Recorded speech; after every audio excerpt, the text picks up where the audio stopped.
Okay, hi everybody. I'm John from Los Angeles Poverty Department. We're very happy to have these fine candidates here tonight.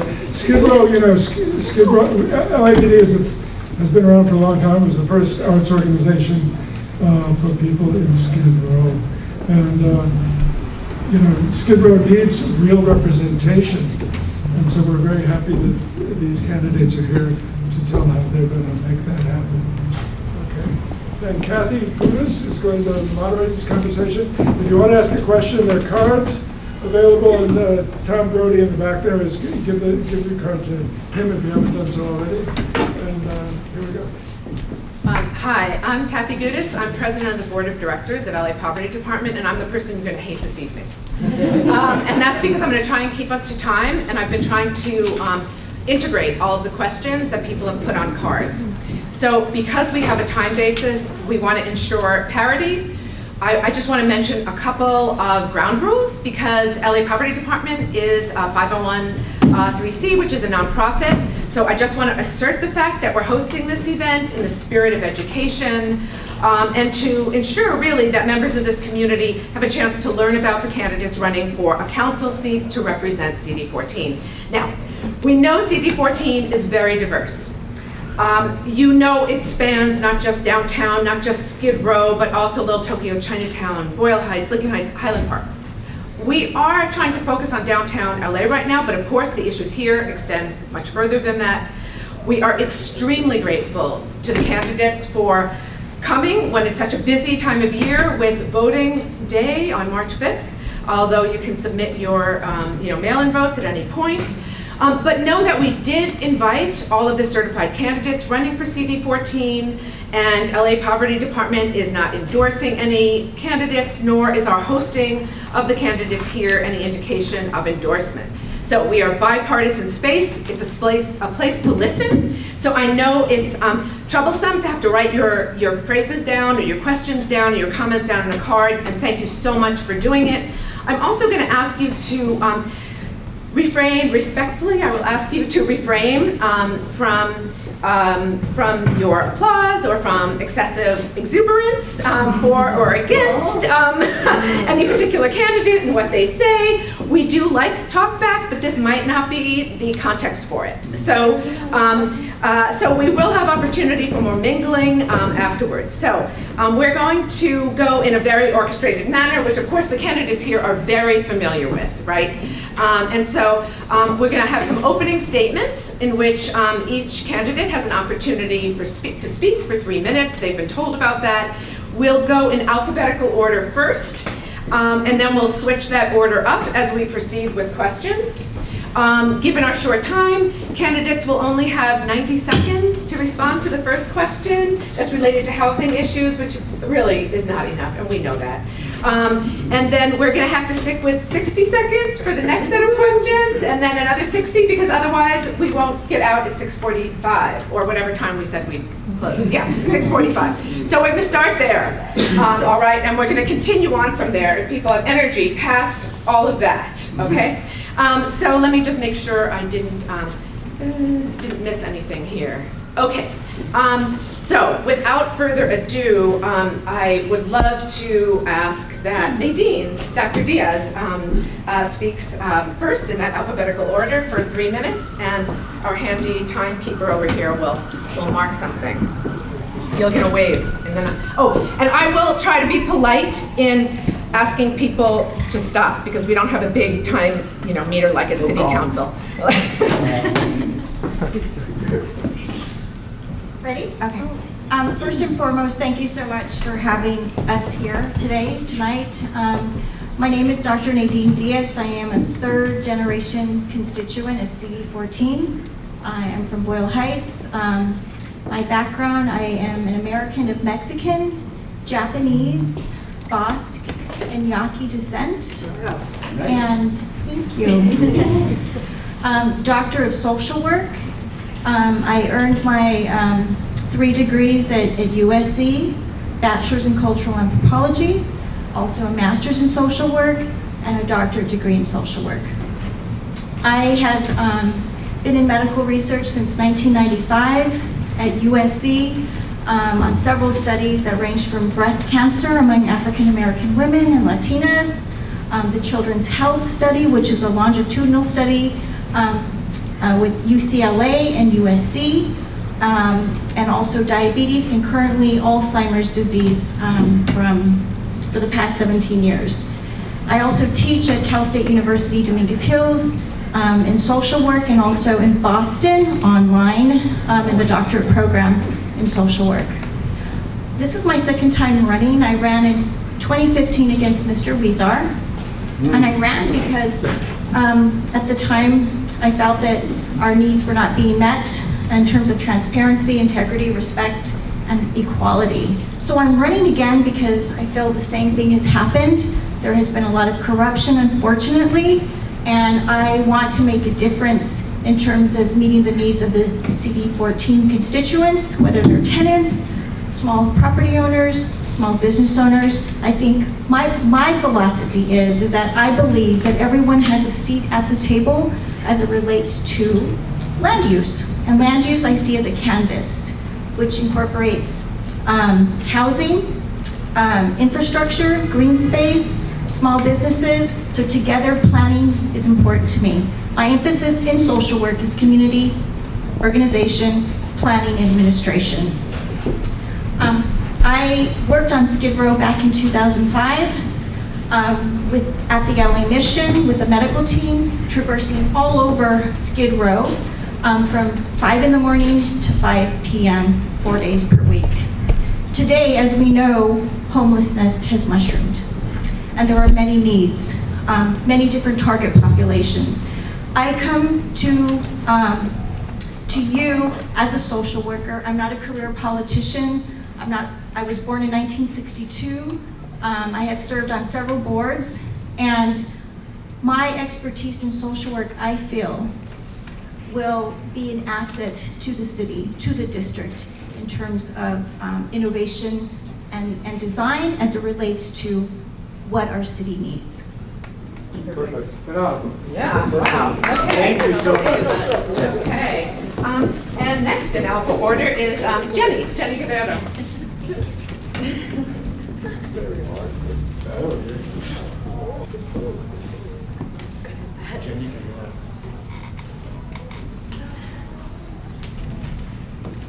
A little bit taller. Yes. Good, 6 inches. So good evening, everyone. Welcome, and thank you for joining us today. My name is Genny Guerrero. You'll see my name floating around here a little bit. I am running for this position of CD14 because I have been working in my community for the past 20 years. Now, when I say working, I mean I've been volunteering in my community. So I've had my own business. I have 5 children. I am a mother, a military spouse. I do a lot, and then aside from all of those responsibilities, I still find time to give back to my community. So I've been organizing parades, winter jubilees, events, large events, small events, food giveaways. When the pandemic happened, I became the East Area Food Distribution Coordinator. So then I was getting food on a weekly, securing food on a weekly basis, not only to the community of El Sereno, which is where I'm from, born and raised in, but also to all of our neighboring communities as well. When you have the purpose to help someone, it doesn't matter where necessarily they reside. You help where help is needed. I've been very fortunate to jump into this race. And when I say jump, it really is a jump, because for me, I have spent a long time establishing my relationships within the community, working and advocating for them, and now I'm putting it all on the line to represent, because I'm trying to get more for our communities. In the past 20 years, I've served on so many nonprofit organizations, multimodal transportation, advisory boards, so many organizations that surplus about like 20-something organizations, but I've been on these for the long haul. When I talk about them, I'm like over 14 years with the majority of them. And I do it because it's a passion. It's a passion for me to get as many resources for our community as is possible. In my time working with our elected officials, and I've worked with the ones that are running for this position as it is, I've noticed that there are things that they can do, there are things that they can't do, and there are things that they won't do. And the things that they won't do is what frustrates me the most. We deserve more in our communities. But just because it doesn't align with their next political move, with their next seat, with their donors, with their lobbyists, with whomever is at the door knocking, it's not us. And so I want to make sure that our needs are being met, that our communities are being heard. We have very distinct and diverse communities throughout the entire district. The thing is, I have the ability to listen to what is happening and to bring people to the table. Because it's not what I think you deserve, it's you telling me what you need, it's you telling me how we come to an agreement and how we make this work. So I'm looking to establish a great relationship with everyone here because I think we all have that in mind, that we want better for our communities. Thank you very much. Thank you. And next, Teresa Hillery. So she's tall, I'm super tall. Get the elephant here. How are you? Well, my name is Teresa. Well, I'm normally the tallest, so I'm used to that. And I wear heels, so that tells you the confidence level, right? But good evening. My name is Teresa Y. Hillery. I intentionally use my middle initial Y because Y matters. And I always want to keep Y before me. Why I'm doing something, why I'm running, why I'm selecting this policy or not selecting the policy. So Teresa, why? Or why, Hillary? I moved to downtown Los Angeles about 20 years ago to start my legal career. I'm from Vacaville, California. I'm from a middle-class family. My father, I'm the daughter of an Air Force veteran and a small business owner. And I really believe that we can have a district that's not just safer, cleaner, greener, but one where every voice is heard and every dream has a chance to flourish, including the dreams in Skid Row. When I moved to downtown Los Angeles, I didn't know anything about Skid Row. But my ministry has always been helping those who are unhoused and helping those who are poor, the poorest of the least of these, right? So when I started my legal career, a colleague said, well, I know this church in Skid Row. I said, Skid Row, what's that? So she said, well, I'll take you one Sunday. So she picked me up, and we started driving, and the landscape started changing, and I'm like, wow. So I went into the church, I sat down. It's the church in 6th and San Pedro. On the corner of 6th and San Pedro, you got the Midnight Mission to your right, you got the Wine Guard across the street, you got the Union Mission next to you, right? Yep. So I was there for 7, 8 years, loved the ministry, loved the people, saw the disparity, but yet and still I saw hope and transformation. I know it can happen. We just need someone who cares enough to be willing to speak out to make sure that it happens. Amen. Amen. And I don't want to start preaching. I see a church member. So I'm connected to that community in that way. What I want to do is work with the neighborhood councils, all neighborhood councils. And I believe that Skid Row needs a neighborhood council, its own neighborhood council, because it is a community that needs to be respected as a community and deserving of the same services and support as any other neighborhood council. I think that's a powerful system that we haven't really tapped into and utilized it fully. So I want to work with the neighborhood councils individually and collectively. You are the ones on the ground. You know what's happening. You know what the needs are. You tell me what's needed, and I'll tell you what the restrictions are, what I'm up against, what the resources are, and then we work together, right, to make sure that the needs are met. That's all I have? You got it. Okay. Perfect. I'll tell you more, and I'm looking forward to it. Community spirituality. Thank you so much. And next is Ysabel Jurado.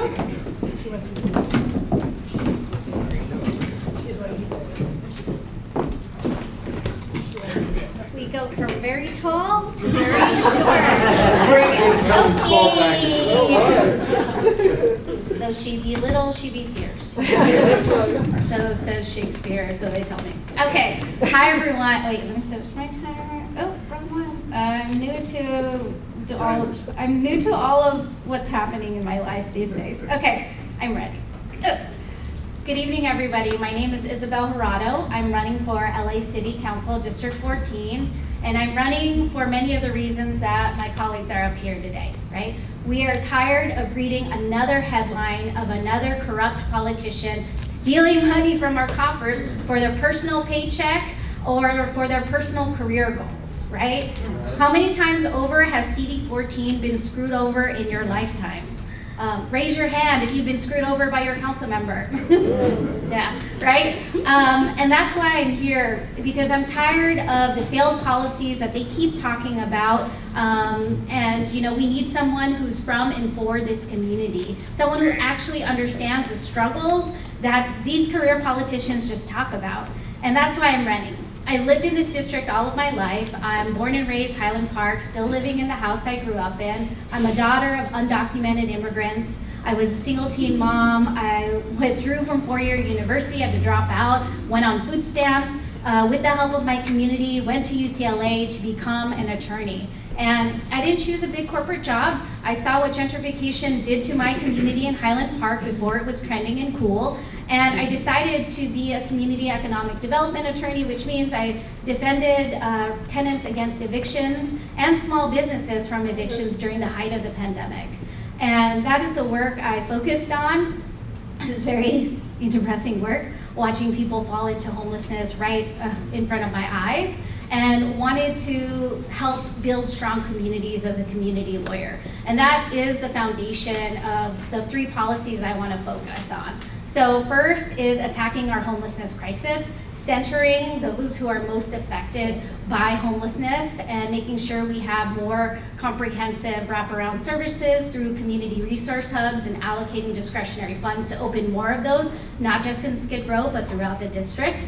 Second is, preserving and maintaining affordable housing. As a community lawyer right now, I work with Community Land Trust to create social housing in LA, in Koreatown, and El Sereno, and I want to make sure that we can do that to provide folks with tenants with access to home ownership. And the last one is reimagining public safety. Look, we keep funding certain departments, not this LAPD, the other one, more than we've ever funded, right? And folks don't feel safer. We don't need $50 million for another, for the helicopter program that most of the time is not even addressing crime. We need $50 million in our communities. The safest cities in America invest not in more police, but in libraries, in parks, and education and recreation programs so that our youth don't have to choose between survival and dreams. And those are all the things I learned about being a Highland Park native and knowing what it's like. So with that, thank you very much. Thank you so much to everyone so far. Next is Eduardo Lalo Vargas.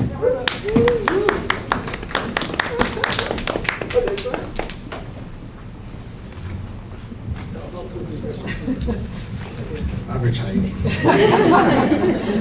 I represent the majority, All right. Well, good evening, everyone. Thank you so much for the invitation to speak. My name is Eduardo Vargas. Everyone in my community calls me Lalo. I've been a first responder. I served as a volunteer EMT and firefighter, where I saw up front the nation's opioid crisis.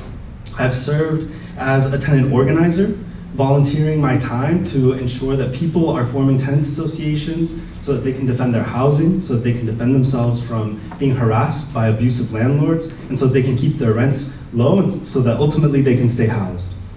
And I'm also a public school teacher, which means that so many of the issues that I see in my community are informed by the lens of my students and their families, many of whom are working multiple jobs just to stay afloat. We live in Los Angeles, which is one of the wealthiest cities in the entire world. Yet, the number one thing that this city is known for is homelessness, is gentrification, is a police force that terrorizes the people who are already suffering the most. When I look at all of these abuses, when I look at the way that our working families have to struggle to survive, where they have to work multiple jobs and still are not making enough to be able to afford to live where they work, I know that all of these struggles, whether it's the struggle of homelessness, whether it's the struggle for a dignified job, the struggle for the environment, all of these are caused by the system of capitalism, which values profit over human livelihoods. Now, I'm running outside of the two corporate parties because I feel that the reason we keep seeing the corruption and the racism and the betrayal in our city hall is because it's the very system that breeds that kind of corruption and that kind of betrayal. It is a system that empowers the landlords, the corporations, and the greed. I'm running as a socialist candidate outside of the two-party system because I feel that it's the only way to run and to truly represent the people. I feel that running as a socialist is the only way that I can advocate for the needs of the community, because I'm not here to be the representative of the landlords, of the corporations. They have no candidate in me. I'm here to represent the oppressed, the poor, and the homeless. That is my priority. And we're also not here to make empty campaign promises. Everything that I'm proposing in my platform, whether it's housing as a human right, an end to police terror, or dignified job, all of these are totally realizable with the resources that our city has now. We don't have to wait hundreds of years for it, but we need to be organized as a working class. We need to be organized across racial lines, across artificial gerrymandering lines. We need to be organized because it's always the people who step up and seize our rights. Thank you. Thank you. Great, thank you so much.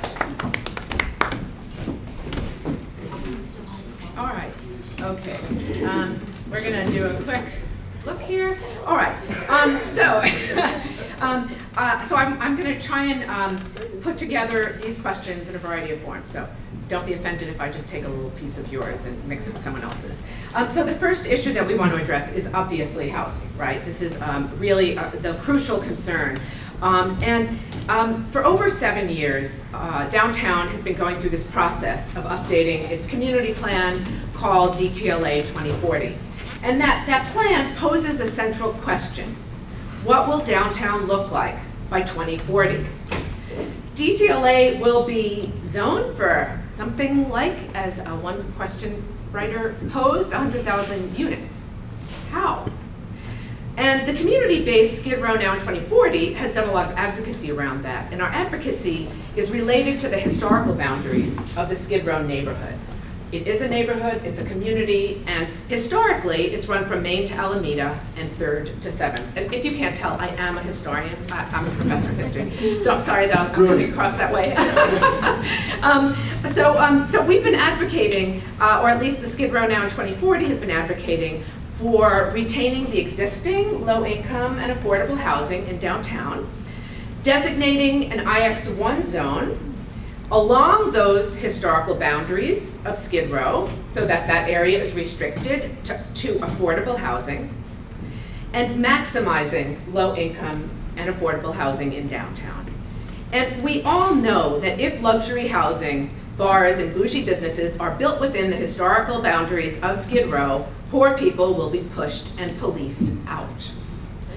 During the hearings for our downtown LA plan for 2040, some city council members said it was unfair for CD14 to potentially have, or have to have, more affordable housing than other council districts.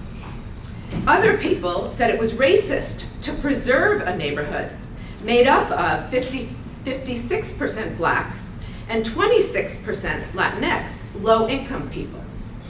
Yet no one stood up to say it's racist to preserve such neighborhoods as Bel Air, made up of 80% rich white people. So the question before us is about housing, and it's more complicated, right? So what actions will you take to preserve and improve our Skid Row neighborhood?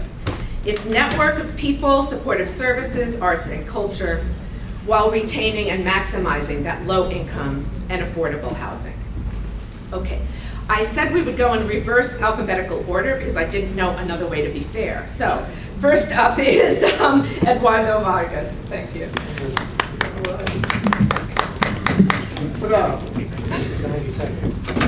This is, no, oh, I'm so sorry. The way we're going to proceed is 90 seconds for this question for each of you so that we can go on to the next question. So, yeah.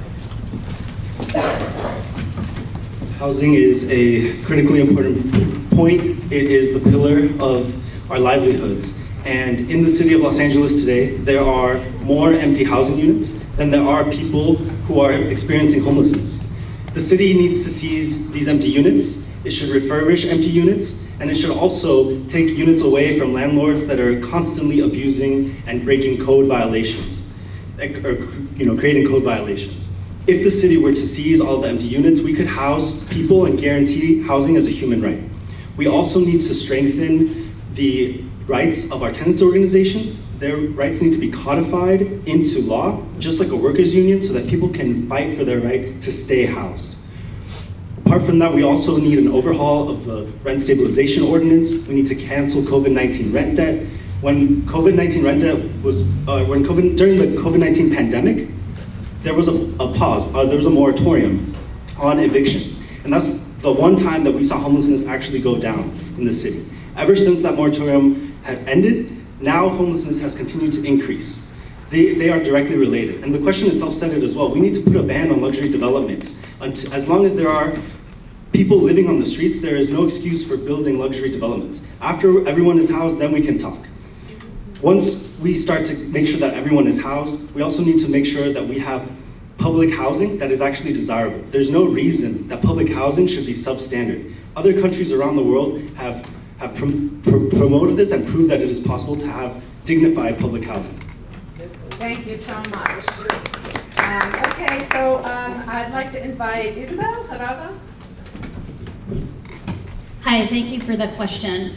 When it comes to DTLA 2040, the downtown plan was done by a lot of folks that I actually talked to in developing our housing platform on our website, because we've been co-governing with constituents, residents, policy advocates to make sure that we have them, their buy-in in what we're putting it on our website. And so when I look at it, there's been a lot of great things that are done. But what often falls short in these plans is enforcement. I know right now our council member Kevin De Leon is proposing amendments that is seeking to actually reduce the number of the IX1 to make it even less affordable than what was originally promised. And also, they were supposed to be 100% affordable housing, and now he's like advocating and reaching out to small businesses so that small businesses can be housed on the first floor. What is that going to do to this neighborhood? We've known what he's co-governed with, right? Developers, lobbyists, big corporations. So he's, recruiting small businesses in Skid Row to develop for whom, right? Not for this community, because he's actively working against it. So I'm committed to enforcing the DTLA plan, co-governing with the constituents in this neighborhood to make affordable housing a reality, and also, fighting for more habitability, right? Our public housing, like Mr. Vargas said, what is substandard in these neighborhoods, and in the process of IX1 developments being made, we don't want to lose homes. We don't want to make people homeless in order to create affordable housing. Teresa. No worries. Thank you. Okay, it goes back to, again, the neighborhood council, the Skid Row Neighborhood Council. You would have,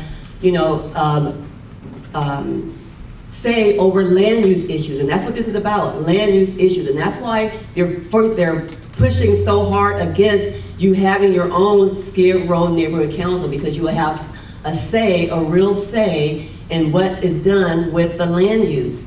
I believe that the 50-block radius should remain Skid Row. And when I'm in office, I will advocate for that and fight for that. It is not a popular position, and there's forces against it.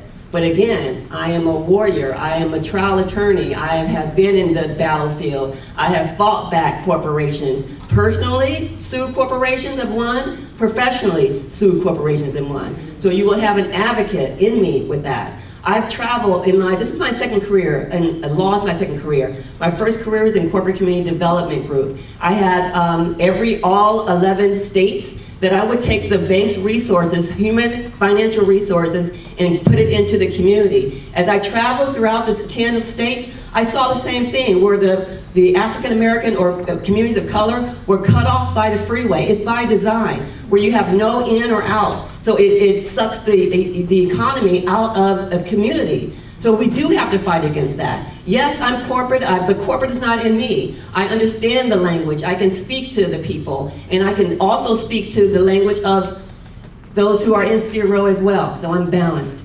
Thank you. Thank you so much. Genny? Just want to make sure I can see everyone. So I've been working with nonprofit organizations, and my business specializes in nonprofits. I think we need to really bring them to the table as well. We need to accelerate the building process when it's safely possible. We need to build complete communities. When I'm talking about complete communities, in the plan, it mentioned also barbershops, and it mentioned veterinarians and things like that, which are fantastic, they're needed. But it also has the ability to phase it out if they can't do it. I think this is an opportunity to bring in the nonprofit organizations that can't afford those services to people that can't pay the prime rates on it. This is where we need to really work as far as like government and nonprofit, government and private business, government and this, so that we can bring in all of these resources to better benefit our communities. This is going to take everyone working together. No one single entity is going to be able to solve this on their own. We also need to be honest about the situation.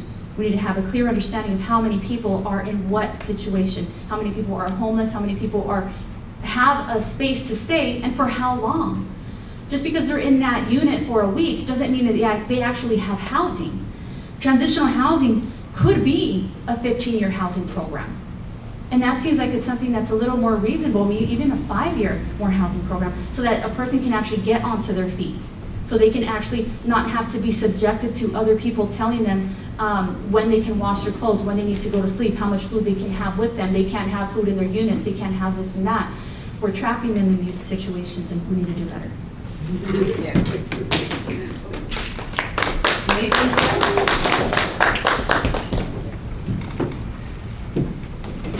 I have 60 seconds. Nadine. Thank you. Short, I'm short. I know. Okay. 90 seconds. I have been involved in land use issues since 1995. I'm going to give a little historical context. 1995, MTA and the CRA, Community Redevelopment Agency, sent a letter to my neighbors and my grandfather, you need to move out. We're going to use eminent domain. I started carrying a camera, started filming all of the discrepancies that were going on, started to get involved. Luckily, we were able to save some of the houses. MTA did not want to provide a relocation plan to those who were evicted. We fought for that. We got it in both languages, and they were taken care of. I want to really emphasize what former Mayor Reardon had in place, and that was everyone had a right to give their input, their comments about land use issues within a 500-foot radius of a proposed project. When Mayor Villalobos got into office, it changed. This is why we have what's happening. There's no community input. Housing is a right. I worked on Skid Row. I believe that Skid Row should have their own neighborhood council and the voice of the people know more of what is needed. So in terms of land use, I support tenants who have a right to live in an apartment, in an abode, and I also support a pathway to home ownership. A lot of our young are not given that opportunity. Many things are changing. And for 30 seconds, I'm over. You're at it. That's it. Done. All right. Everybody has a right to housing. Thank you so much. Really, so sorry that we're cutting everyone so It's short. okay. I think for the next one, we'll go in the order of the table, from left to right, so it's a little easier, maybe. I'm having a hard time keeping track between the cards, etc. Okay, so we have quite a number of questions that I put together in a little bit of a way. And the central question here is, what is your plan for supporting mental health services and resources and ensuring that police do not abuse their powers when working with people experiencing homelessness? What do you believe is the heart of community safety, and how will you prioritize it? Can you say it one more time? Sure. So this is about how you might support mental health services and responses. How might you ensure that police don't abuse their powers when working with unhoused people? And really tying them together is how do we get to the heart of what is needed in terms of community services, community safety? Cool. Is that clear? Okay, great. We'll start from left to right. And 60, sorry, if you could just, if it's a 60-second, I know that's super short. I've seen you do it though on the forum, so I know you can. Okay, I'm going to come up here like my colleagues. They have good ideas. Okay, community safety, right? The communities that we're a part of already keep ourselves safe. It's the state that has been enlisted to be used as violence against our communities. As a council member, I want to be, an actor of this state that acts in, making people feel safe and cared for without having to resort to policing. When it comes to mental health, right, I propose community resource hubs, which is basically an initiative to match the Skid Row action plan by the county to provide drop-in stops, which are one-stop shops where unhoused neighbors can take a bath, go to sleep, have a meal, have storage, and have a place for their pets so they can actually use these resources while meeting with a mental health provider, a doctor, and a housing navigator to get them housing ready when housing is available, whenever that will be. And also, providing incentives for people to go into these pathways, right? Oh, it's over. Okay. And reduce the number of cops on the street. There we go. Thank you so much. Teresa and Hillery, thank you. Look, I am real big on Skid Row Neighborhood Council. That is needed. When you have a Skid Row Neighborhood Council, you build community. Community will keep each other safe, right? Community. I'm real big on mental health services. We cannot police our way out of homelessness. I am against armed police officers dealing with mental health issues. Yeah. One, they are not equipped to do it. They don't have the experience to do it. They don't even want to do it. They don't have the mentality to do it. I've seen how they have been heavy-handed with someone who didn't need to be heavy-handed. I saw it myself several times in Skid Row and also where I live downtown. I have advocated for increased resources for the mental health unarmed crisis response services. I have advocated for that, moving dollars from police to more mental health services. But again, self-determination is what I'm after. Okay, self-determination. Thank you. Thank you so much. And Eduardo? Vargas? I think in the interest of time, I'll stay here. Yeah.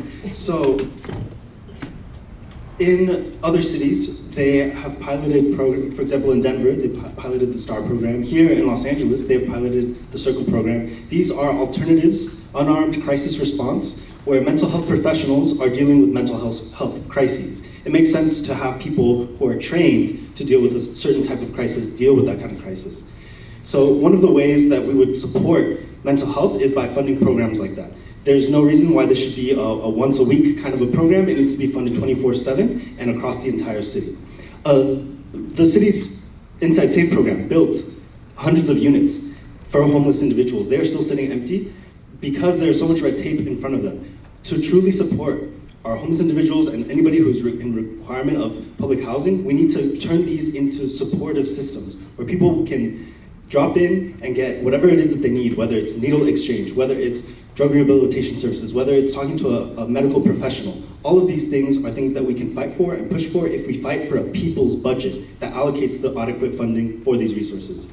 Great, thank you. And, next, Genny, Guerrero. Okay, so we need to bridge the services that are currently our county supervisors are supposed to be helping and assisting and providing with mental health. But it's not sufficient. So we need to create bridges, we need to create nets, safety nets that are facilitating the access for those people to actually receive the services. We also need to acknowledge that people need different types of services. So it's not a cookie cutter thing. One type of service is not going to fit every single individual person. So we need to provide more access to these types, to different forms of services for the individual.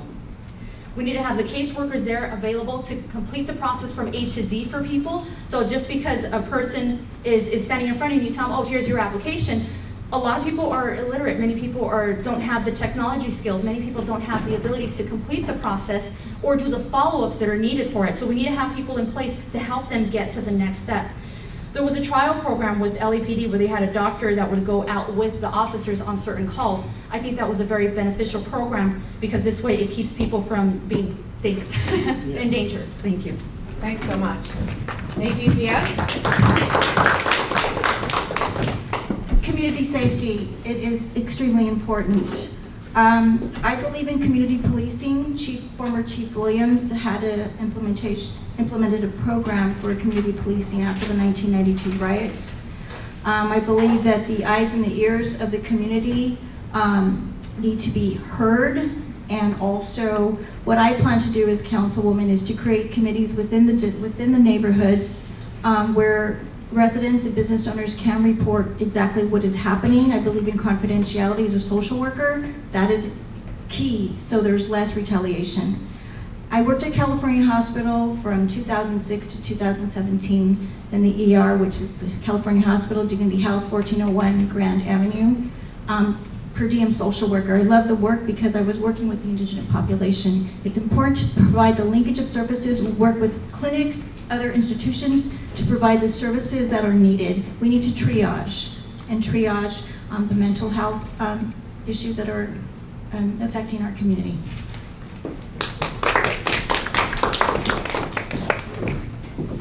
Thank you so much. Really appreciate your responses here in that short amount of space.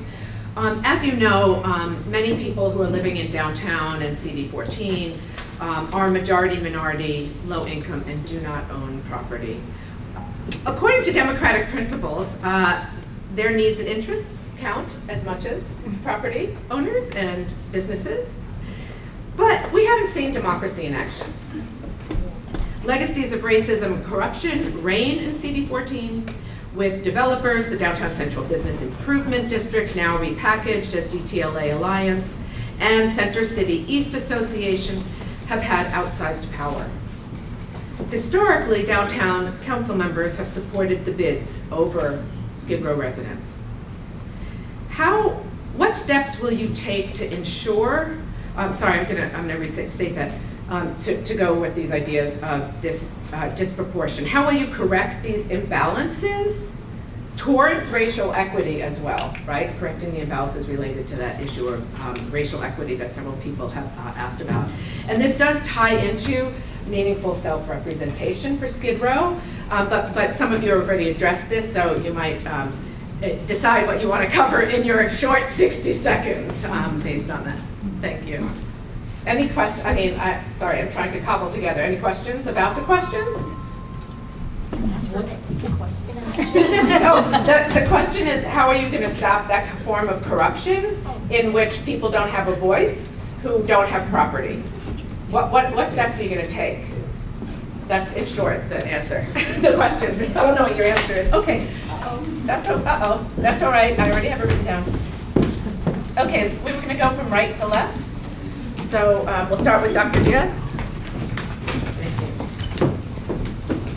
Corruption, it's been ongoing for the past 50 plus years. Historically, I've seen it, I've experienced it and witnessed it. How are you going to stop this? Again, I believe everyone has a right to a seat at the table in regards to land use. Minorities also have a right to the seat at the table in terms of housing. And again, we need to assess the situation, work with the people in the communities to better serve their needs. There's all different types of housing that's needed, and let's take the money out of politics. Let's put a cap on campaign finance reform to stop the corruption, because what's happening is, as we know, the Ocean View was part of a development, unfortunately, that Mr. Weezer got involved with. That could be a housing facility. Yes. That's it, I'm done. Right on. I have plans for seniors too. So. Thank you. I am not only fighting for equity, I'm also fighting for equality.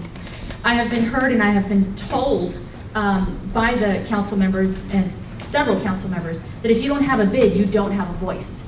So they've stated this very, very easily to us. So we need to make sure that even those places that do not have the bids have full access to the services that the city provides. There is another city right now, another county, that's actually putting it onto their ballot to see if they can give a voice for everyone to vote, anyone that lives within that city, within that county, to have a say to be able to vote, regardless of whether they're, what their citizenship status is.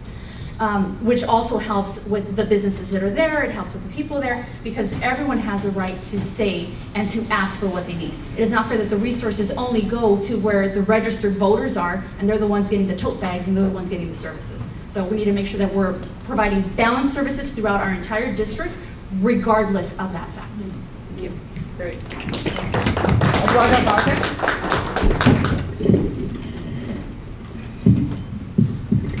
So I agree with the calling for public funding of the elections going forward. This is one of the things that we need to push for. We should also push for more city council seats. A city of a similar scale to Los Angeles, Chicago, has 51 city council seats. We have 15. So imagine if every single neighborhood had their own representation. We also need to look at the anti-worker and anti-poor policies currently in place. Right now, if you want to go speak to somebody in the CD14 offices, they're only open from 8 to 4 or 9 to 5. What working person can actually attend those hours? Nobody. So we need to actually make these into people's offices. All of these things are, what we really need to investigate is, we are in a toxic relationship with the Democratic Party and with the corrupt career politicians that continue to raise our hopes only to betray us down the line because they answer to the needs of their wealthy donors. We need to divorce ourselves from that corrupt system and actually start to push for the things that we need. We can do it, but we need to build a people's movement, a working people's movement grounded in socialist principles. Thank you. Teresa, Hillery. So full disclosure, I am a property owner, but at the same time, I don't believe in the bids.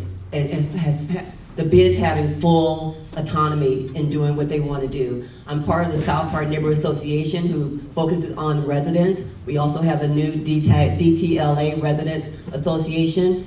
And anytime a developer wants to come into South Park, you're not just going to the bid, you're not just going to the neighborhood council, you're coming to the South Park Neighborhood Association, you're talking to the people. So I want to, when I'm in office, I want to make sure, and I'm going to ask the question, who did you engage? What did they say? Right? Not just we went to the bid, oh well, they weren't at the bid. No, how did you do outreach to make sure that they knew you were coming, that they knew that this was coming down the pipe? So transparency is huge, accountability is huge, and I will make sure that you have transparency, accountability, and that you guys are engaged each and every step of the way. Yes, thanks. Ysabel, yes, thanks. Jurado. Okay, great. Yeah, I think, I have three things, right? We gotta first stop electing these career politicians and expecting different results. The second, mentioned by my colleagues, campaign finance reform, taking dirty corporate money out of our politics. I mean, we haven't taken a dime of corporate money. Some of the people that are not here say that they're imagining public safety and fighting for renters and yet accepting apartment development money and prison industrial complex money.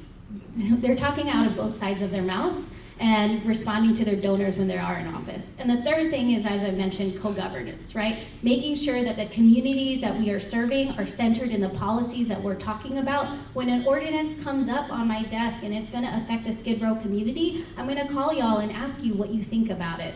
Or what's more, when you need an ordinance, I'll be drafting it. We're gonna have monthly town halls that are after hours, and that would be virtually. We're gonna, and one of the parts of co-governance is hiring folks from the communities from which they live, because they're the best messengers and know the lived experiences of the community, and having a 6-month organizer in office program. I hate to say say this, but we're at 6:42. We said we would end at 6:45. So my question to you all on this panel is if I can offer you 2 questions to choose from for one final 60-second round. Is that okay? Okay, great. I don't want anyone to like lose their, childcare and have to, tell their kids to wait on the corner. All right. Okay, so the 2 questions are these, and I'll boil it down to something simple.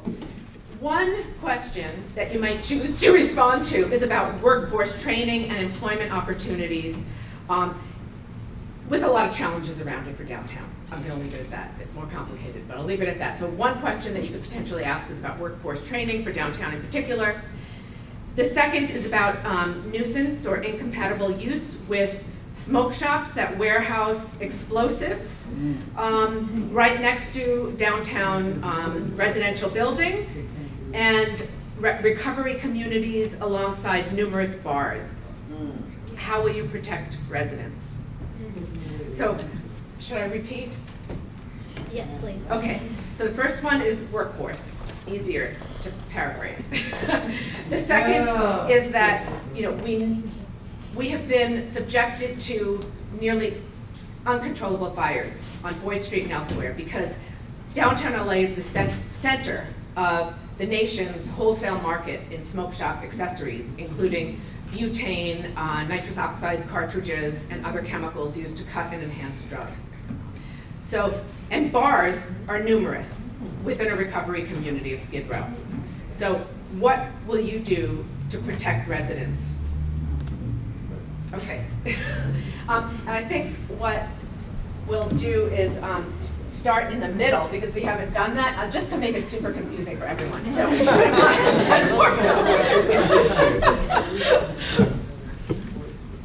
it 1 minute?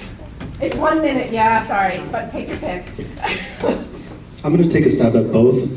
I'll take the nuisance one. I think the bottom line for that one is that it shouldn't be the market that decides what our community needs. It should be the community that decides. And so if we had a huge input onto what we actually needed, we wouldn't see the bars, we wouldn't see the gentrification, we would see affordable, permanent public housing for our working families. As far as workforce training, we need to strengthen our workers' unions, we need to strengthen their right to picket, their bargaining rights, we need to increase employment opportunities within the city, as well as make sure that there are subsidies for actually training and getting our youth into educational programs. I'm a teacher, so I see things through the lens of education. We are so heavily defunded that in a city as wealthy as Los Angeles, it is actually tragic that we do not allocate enough funding for trades that are crucial for our city to function. So we need to improve those, and we need to make sure that people who work for the city or for these kinds of jobs have a livable wage, because people should be able to afford to live where they work. So you on the panel here. Firstly, we need to sort of listen and not respond necessarily because of our nonprofit status. Thank you very much. Genny Guerrero will go next, and then Nadine Diaz, and then Teresa, Hillery, and Ysabel Jurado. Okay, so yeah. So on workforce training, I think we need to make sure that we're also expunging people's records so that they can actually get gainful employment. A lot of these people that are unhoused have also been criminalized by multiple tickets and things like that, and going to prison for things, loitering, sleeping. So it's kind of unfair and unjust for them to then ask them, okay, go out and get a job. So let's help them expunge those, get the training so they can then sustain themselves. Now, when we go to the nuisance, in CD14, El Sereno used to be leading in alcohol permits, and we were able to reduce those since the 80s because we got very strict on them. Right now, the power is in CD14, the council members' hands, and that was something that was taken away both from the neighborhood councils and from the community itself. It's no longer going through some of the CPAP boards either. So I would really empower the community to take a stance on that. I would give that power back to the community, to the neighborhood councils to say whether or not they want these alcohol permits and start the reduction process of those as well. Thank you. Thank you so much. Nadine Diaz? I can't reach this. Oh, sorry, No, yeah. it's not your fault. Oh, okay. Nuisances, bars. We don't need any more bars. in the community. I'm a board of directors member for the CASA Treatment Center for Women who are suffering from alcoholism. We need to reduce the bars amount of liquor that's being sold. In Boyle Heights, for example, we fought the licensing. There were 148 licenses, and Mr. Weezer kept granting more and more and more. So alcohol justice, we got together with them and we organized, and also community coalition, to stop the licensing. In terms of workforce training, I think we have experts in the field here, and we can cross-train, we can work with people who do need workforce training. We come to the table with all different skills. We have business people, we have teachers, we have artists, we have writers, we have filmmakers, we have all different types. And I think everyone has a chance to receive the education so that they can get a job. You know, you teach a man to fish, you know how the saying goes, then you can have more fish. Okay, Teresa, Hillery, thank you. Teresa, why Hillery? Oh, why Hillery? I'm Why, sorry. Hillery? Why? Tell us Okay. why. Remember I told you that I joined a church in 6 and San Pedro. While I was at that church, I started an employment program. The employment program included how to look for a job, how to interview for a job, how to have your attire for a job, how to do a resume, how to search for a job. Also encouraging people to go back to school. What we did, I was very proud about this, we took a bus load of our people who from Skid Row over to Claremont to witness of the pastor at the time getting a PhD. People came, remember that? People came back, and you were one of them. People came back, they wanted to expunge their background, they wanted to go back and get their GED, some went to the community college, got their AA. So you cannot tell me that this community doesn't want better. It does want better. We just have to give them the opportunity, give them the resources to make it better. Is it difficult? Yes, it is. But if you care, you will stay in there and fight along with everybody else. It is difficult, but it can be done. I've seen it done, and I have the heart and the will to do it. Ysabel, Jurado. Yes, thank you. You know, I think when it comes to Skid Row having this increased fire risk and also the explosion of alcohol licenses, it's just a byproduct of the fact that this neighborhood hasn't been recognized as a true community, right? That is deserving of city services and decision-making power over the land use in its neighborhood. Because let's face it, the wealthier parts of this district, be it Eagle Rock and Highland Park now, get to stop alcohol licenses in their neighborhood. And so I think, you know, Skid Row deserves to be listened to and get the city services that it needs, whether it's bathrooms, trash cans, hand washing stations, or, you know, recreation and parks maintenance. These are things that Skid Row should have. When it comes to workforce development, I've worked with many workforce centers here in LA, but one of the things that I did as a civil rights attorney in the East was make sure that we could have re-entry for folks.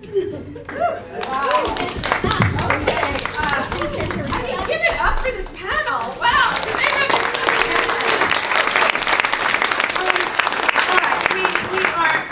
We have a lot of other issues that have come up, and I'm just going to say out loud a few so that people know that we didn't purposely ignore them. We ran out of time. And there were a couple of questions about harm reduction and also about the targeting of sex workers as part of policing. So those are issues that arose that we don't have time to address, and I'm really sorry. And then so there were other questions that also relate to the 4118 zones and fears of those increasing. And there are a bunch more that I'm not going to get into because we also want to explain to people how they can vote, that they should vote, and that you have until March 5th to vote. So we reserve this portion for that, and then mingling again. So there is a sheet in the back. For downtown, there's only one ballot drop-off point. If you're curious, that's at Little Tokyo Branch if you are in a position to actually vote right now. If you're not in a position to vote right now because you're not registered, there is same-day registration and voting at what's called a vote center. There's only one vote center in downtown, and it's at the mayor's office in City Hall. And so this sheet tells you the hours, it gives you the address and stuff. So even if you're not registered and you want to vote, you can do it on May 5th. You can register and vote the same day. What did I say? March 5th, not May 5th. Okay. March 5th. Thank you. Yeah, if you vote by mail, which I already have, you can vote, you can drop it off at the box at San Julian Park. Oh, really? There's a drop-off At center? San Julian, you got a box right there. Oh, okay, thank you. That's All cool. right. That's great. That's awesome. Okay, that didn't make the website.